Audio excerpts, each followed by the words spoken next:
All right, let's dive into something I think a lot of us can relate to: the psychology of the overthinking mind. That feeling that your brain is just always on, always aware of every little thing. So let me ask you a question. Do you ever feel like your brain is a web browser with like 100 tabs open at once?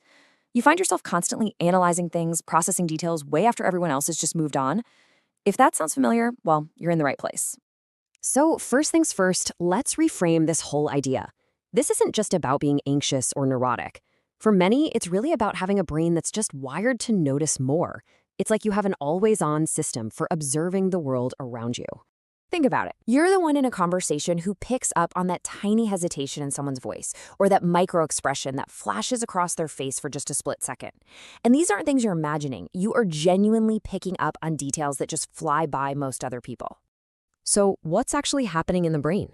Well, from a psychological standpoint, it often starts with a concept called sensory processing. Let's break down what that really means. And here's the key thing to get. This isn't about having super senses. It's not that your hearing or your eyesight is better. Instead, it's that your brain's filter is different. It lets a whole lot more information through instead of just screening out what it decides is unimportant. So, for instance, a typical brain might filter out all the background chatter in a cafe to focus on one conversation. But a brain with this kind of high sensitivity takes it all in: the conversation, the chatter, the tone of voice, the other person's body language. It's like trying to drink from a fire hose of information, and yet it can be totally overwhelming. And on top of that, your brain is just doing its job, which is to recognize patterns. Psychologists sometimes call this predictive processing. Your brain takes all that extra detail it's soaking up, and it's constantly trying to figure out what's going to happen next. It's a really useful survival skill, but it can also put you on this constant high alert, always looking for a problem that needs solving. Now, this heightened awareness, it doesn't just point outward at the world, it also points inward at yourself. And this is where things can get a lot more complicated, leading to what you might call a self-awareness trap. This is exactly why a small, kind of insignificant social interaction can just live rent-free in your head for hours, sometimes even days. It's not just about what happened, it's about replaying your part in it over and over. What did my tone mean? Did I say the right thing? This constant self-evaluation is frankly mentally exhausting.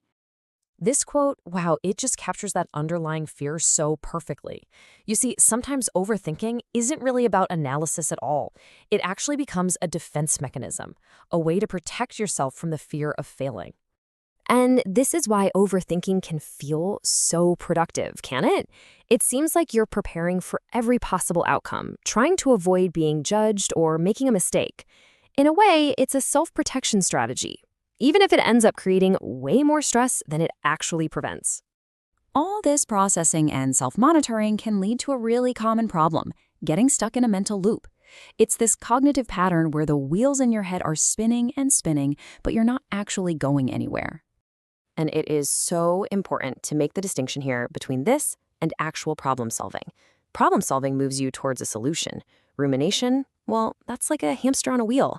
You're using up a ton of mental energy, but you're staying in the exact same spot, just replaying the same stuff. And you can see how this cycle just feeds on itself, right? An event happens, your mind grabs it and starts replaying it, focusing on all those extra little details your brain picked up. But because you can't change what already happened, you never find a new answer. That lack of resolution just cranks up the stress, which then triggers the whole cycle to start again. It's a perfect feedback loop of anxiety. Okay, and finally, let's touch on the emotional side of this heightened awareness.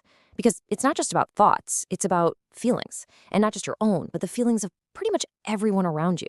There's a key concept for this. It's called emotional contagion.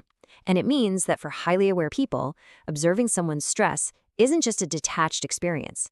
You often start to actually feel that stress in your own body.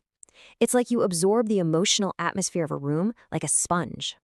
And this explains so much, doesn't it?